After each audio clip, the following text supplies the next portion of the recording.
Hola, soy un ciudadano cualquiera. Soy español y en las pasadas elecciones generales voté a uno de los partidos que conforman el llamado bipartidismo. No les diré cuál es para que no prejuzguen. Pablo Iglesias ya me juzgó al llamarme gilipollas en un tuit que decía que los votantes del PP o el PSOE en este país, o sea, la gran mayoría hasta hace nada, eran gilipollas. Bien, a día de hoy me siento indignado por el blindaje del bipartidismo ante la corrupción y con los males que aquejan este país tras el estallido de la burbuja y la consiguiente crisis económica. Me siento profundamente desmotivado desde hace tiempo.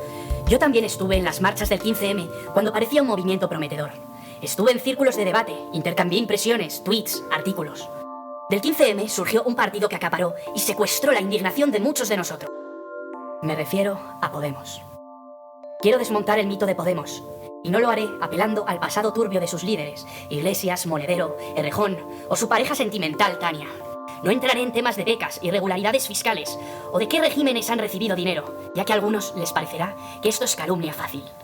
Un partido que aspira a gobernar no puede estar así de sucio, para eso ya están los viejos partidos. Pero como he prometido no entrar en ese juego, les hablaré de política. Les hablaré del modelo que proponen para España, y me apoyaré en frases y en hechos con los que ellos mismos se han definido o identificado, fácilmente verificables. Mucha gente se piensa que no se puede estar peor, pero créanme, se puede estar mucho peor, y con esto no digo que haya que volver al bipartidismo. Gracias a Dios existe pluralismo en nuestro espectro político. ¿Por qué Podemos son comunistas, o peor aún, neocomunistas? Porque se han definido como tal. Pablo Iglesias ingresó a los 14 años en la Unión de Juventudes Comunistas de España, y es un comunista confeso.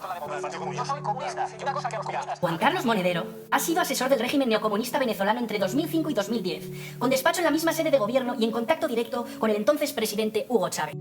En 2010, Monedero afirmó que quien no sea comunista es que es mala gente.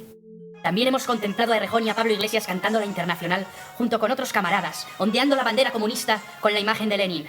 Esta marcha obrera la utilizó Lenin para convertirla en himno de la Unión Soviética. Y tiene gran presencia en regímenes comunistas como Cuba o Corea del Norte.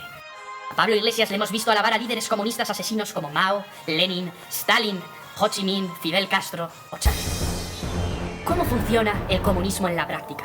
Básicamente, el comunismo en la práctica lo que hace es repartir miseria. El comunismo parte de la premisa aparentemente feliz y solidaria del equitativo reparto de riqueza, un sistema obsoleto que siempre, y digo siempre, ha fracasado en la práctica. El ingenuo simpatizante del comunismo sigue pensando que va a recibir los bienes de los ricos en un sistema redistributivo de la riqueza. Y hasta ahora, la historia lo único que ha demostrado es que los ricos se van, lo expropiado se lo reparten entre los del gobierno y que lo único que reparten entre el pueblo es la miseria. En realidad es un sistema bastante injusto, ya que premia de igual manera al que se mata a trabajar que al que se relaja.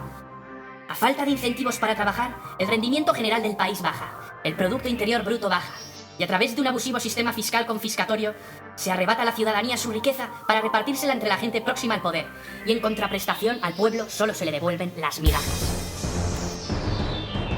¿Cómo un sistema neocomunista que genera miseria puede persuadir y luego perpetuarse en una democracia? A través de lo que denominamos las 3 fases neocom. La primera, la del engaño. Consiste en seducir a un electorado desanimado a base de feroces críticas al status quo y al sistema.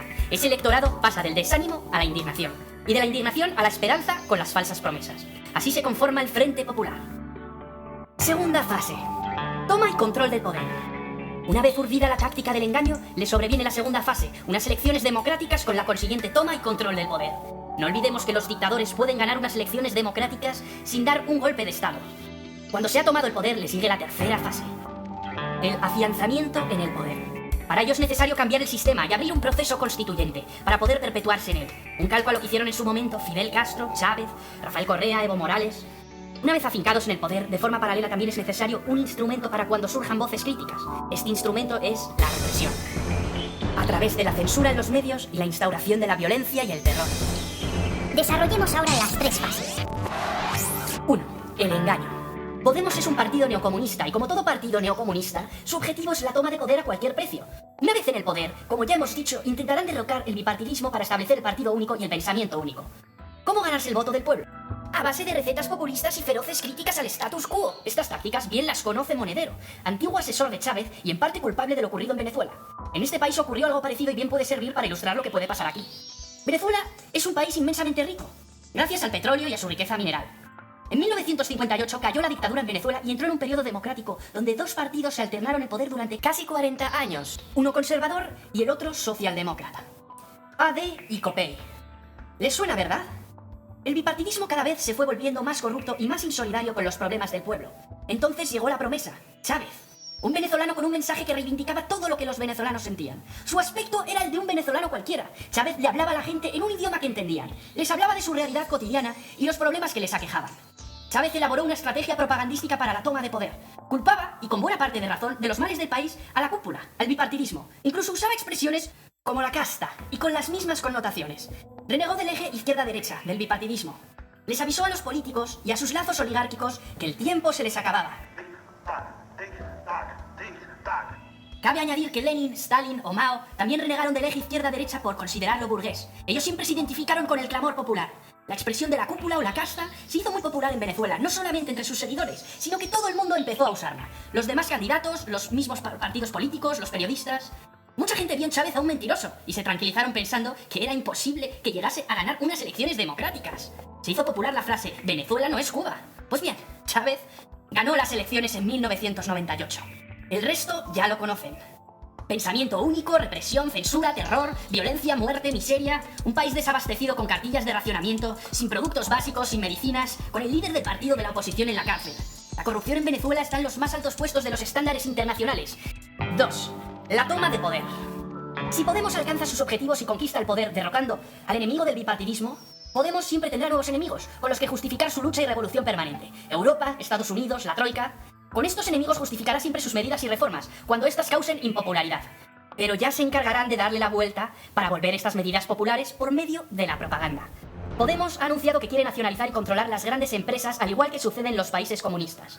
Pablo Iglesias no descarta nacionalizar, expropiar o confiscar las empresas que el gobierno entienda que son claves para garantizar el bienestar de los ciudadanos. Él defiende que la propiedad privada tiene que estar subordinada al interés social. Pablo Iglesias llegó a afirmar que ser demócrata es expropiar, pese a quien le pese.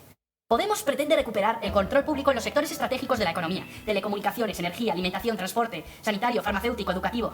Básicamente consiste en quitarle el control a estos sectores para dárselo al Estado. Eso sí, a costa del dinero de los ciudadanos. No. Necesitamos lo contrario. Detraer poder del Estado, de las administraciones, para devolvérselo a la ciudadanía. Y tomar medidas para que los gobernantes no puedan sustraer dinero de las arcas del Estado y favorecer sus intereses y el de sus allegados. Para que no ocurra lo que ha ocurrido en Rivas de Vacía Madrid con Tani y los suyos, en Cataluña con los Puyol, en Valencia con el PP, en Andalucía con el PSOE. ¿De verdad alguien se cree que dándole más poder al Estado, más poder a Pablo Iglesias, él va a saber mejor que nadie cómo administrarlo? Pablo Iglesias quiere ondear la bandera de la regeneración, de la pureza y lucha contra la oligarquía. Pero su modelo de más poder para el Estado conduce inevitablemente a la creación de una nueva casta oligárquica, una neocasta. Algunos partidos como Podemos quieren poner a los suyos y hacer más gigante al Estado. No quieren eliminar a la casta, quieren sustituirla. Precisamente necesitamos lo contrario, minimizar la burocracia y que el Estado sea más pequeño. Podemos aboga por cambiar el derecho constitucional de propiedad privada y expropiar viviendas, tanto de bancos e inmobiliarias como de particulares, al tiempo que aboga por aplicar impuestos confiscatorios de forma arbitraria sobre todos aquellos inmuebles que el Estado considere infrautilizados. Por ejemplo, la segunda vivienda, como ese chalet de Torrevieja que muchas familias disfrutan en el periodo estival. Ese chalet lo podrán dar en alquiler social, cuando el banco malo, el Sareb, participado con capital público, tiene viviendas suficientes vacías para dar en alquiler social a miles de familias. Hemos oído de Podemos que pretenden incluso legalizar la ocupación o abrir las fronteras como la valla de Melilla y dar pleno derecho a los inmigrantes ilegales. Podemos, como partido neocomunista, quiere vivir a costa de exprimir dinero a los ciudadanos vía impuestos. Dicen que se lo subirán de manera especial a los ricos, pero la fortuna de los ricos se irá del país. Proponen un saqueo fiscal por encima de las cotas que hemos vivido con el PP, que ha ahogado a las clases medias. Es la única solución para mantener un Estado hipertrofiado y en el que no pretenden un modelo de austeridad económica al Estado o recorte del gasto, sino seguir aumentando la deuda y encima no pagarla. ¿De dónde sacarán el dinero si pretenden impagar la deuda? ¿Quién nos va a prestar dinero? ¿Quiénes serán nuestros acreedores? El caso será muy similar a lo que ha ocurrido en Grecia con el gobierno neocomunista de Syriza, el modelo europeo que nos quieren proponer. Se respira el cambio en Grecia y se respira el cambio en el sur de Europa. Necesitamos que nos llegue más dinero a los bolsillos y que no nos lo sustraiga el Estado como ocurre en Cuba. País comunista gobernado por Fidel Castro, el séptimo mandatario más rico del planeta, mientras los cubanos viven en la miseria. También los venezolanos viven en la miseria, mientras a los ministros, empresarios y funcionarios públicos vinculados al régimen bolivariano de Venezuela, a los que se denomina boliburgueses, arrimados al gobierno, no ocultan su nivel de vida ostentosa, incluso hacen alarde de sus lujos y posesiones. 3. Afianzamiento en el poder.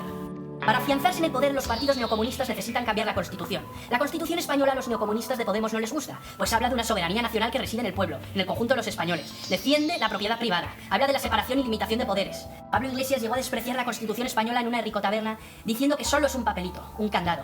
Para cambiar esa Constitución que desprecian, quieren disolver las Cortes y abrir un proceso constituyente, al igual que sucedió en Venezuela en 1999, en Bolivia en el 2007 o en Ecuador en el 2008. Entre otras cosas, para perpetuarse en el poder de manera indefinida, con el agravante de que Pablo Iglesias, como buen antisistema, odia la monarquía, el himno, la bandera, la historia de España, los toros, las fiestas de tradición católica como la Navidad, la Semana Santa. ¿Se imaginan cómo podría quedar la Constitución con un proceso constituyente? Pues bien, Juan Carlos Monedero, número 3 de Podemos, tesorero del partido, ha sido designado como secretario del proceso constituyente. El instrumento con el que los partidos neocomunistas acallan a los insurgentes o las voces críticas es la represión. Podemos es un partido neocomunista y los partidos neocomunistas, cuando gobiernan, intentan reprimir a todo aquel que no piensa como ellos y coartar su libertad de expresión, un derecho fundamental o un derecho humano señalado en el artículo 19 de la Declaración Universal de los Derechos Humanos. En cuanto a los medios de comunicación, Pablo Iglesias está en contra de que existan medios privados. Está a favor de que solo existan medios públicos financiados por la ciudadanía, como instrumento de propaganda del régimen. A Pablo Iglesias le hemos oído decir en un hábil giro retórico que existan medios privados ataca a la libertad de expresión. Pretende nacionalizar los medios, que estén controlados por el gobierno. Los medios de comunicación tienen que tener control público. Al ser preguntado sobre la Ley Orgánica de Comunicación de Ecuador aprobada por el gobierno de Rafael Correa, tachada desde muchos sectores como ley mordaza, y sobre si él sería partidario de una regulación de la comunicación desde el poder público, Iglesias afirmó contundente: absolutamente. La ley mordaza de Ecuador crea organismos de fiscalización y control a los medios con el objetivo de blindar a su gobierno de la crítica y la rendición de cuentas, mientras le da la espalda a los ciudadanos. Son ya muchos periódicos, webs, blogs, los que han tenido que cerrar por ser críticos con su gobierno. Correa hace constantemente alarde de músculo, rompiendo él mismo periódicos en público. En Venezuela, país neocomunista, sucede algo parecido. La gente no puede comprar productos básicos. El desabastecimiento de productos básicos es tan brutal que los venezolanos se pasan horas para conseguir harina, pañales, leche o papel higiénico. Con tal de que no se produzca una alarma social, los niveles de represión han llegado al punto de que quien tome una foto de una estantería vacía en un supermercado o filme o saque fotos de las colas del pueblo en los supermercados está cometiendo un delito tipificado y penado. No se puede hacer porque, según el gobierno, eso desata el pánico consumista. La otra cara de la represión en los regímenes totalitarios es la violencia y el terror. Al igual que ocurre en todos los regímenes comunistas, Pablo Iglesias justifica la violencia, porque Pablo Iglesias nunca ha ocultado su carácter violento. En una conferencia en Segovia, el líder de Podemos pidió disculpas por no romper la cara a los fachas con los que discuto en televisión. Además, en un gesto lleno de odio, animó a los asistentes a irse de cacería a Segovia para aplicar la justicia proletaria, que es lo que se merecen unos cuantos. En otra ocasión, animó a los jóvenes a entrenarse porque se avecina una crisis terminal del capitalismo y tendremos que estar preparados para tomar las armas. En otra conferencia, presumía de haber agredido a otras personas de clase inferior a la suya. Le rompí un hueso de una mano por dar un puñetazo. Di un puñetazo porque un grupo de lumpenes, gentuza mucho más baja que la nuestra, intentó robar una mesa de mezclas. A Pablo Iglesias le hemos visto emocionarse cuando pegan a un policía. O le hemos visto abrazado a Pablo Hasél, rapero comunista condenado a 2 años de prisión por enaltecimiento del terrorismo, en cuyas letras podemos encontrar frases como sueño con Kalashnikovs, muerte a los Borbones, yo fusilaría a Zapatero en las ventas o merece una bomba Televisión Española.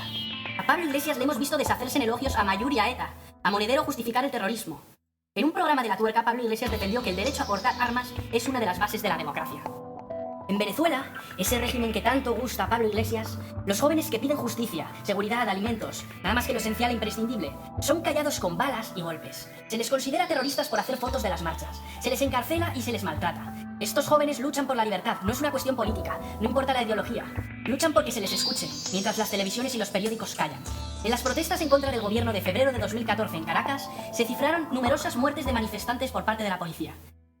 El líder del partido de la oposición, Leopoldo López, tras las manifestaciones está en la cárcel, cuando la Fiscalía General de la República emitió una orden de arresto en su contra, acusándolo sin pruebas de terrorismo, homicidio e incendio de edificios públicos. Maduro ha reforzado las precauciones recientemente, permitiendo el uso de armas de fuego por parte de la policía para reprimir a los manifestantes. Venezuela es el segundo país más inseguro del planeta, con unos 25.000 asesinatos al año, según la ONG Observatorio de la Violencia de Venezuela. No se pueden publicar imágenes de los cadáveres que se apilan cada día, sobre todo los fines de semana, en las instalaciones forenses. También es delito. Terminaré hablándoles del Libro Negro del Comunismo, Crímenes, Terror y Represión. El Libro Negro del Comunismo es un libro escrito por profesores universitarios y experimentados investigadores europeos, en el que se realiza una estimación de las muertes que ha producido el comunismo, que se acerca a la cifra de 100 millones. Casi 10 veces más muertes que las que produjo otro régimen extremo execrable, el nacionalsocialismo. Decía Edmund Burke que para que el mal triunfe basta con que la gente buena no haga nada. Quiero hacer una llamada a la esperanza. Hay opciones democráticas que pueden devolver a este país la regeneración democrática que nos merecemos. Hemos de dejar el odio y la venganza de lado.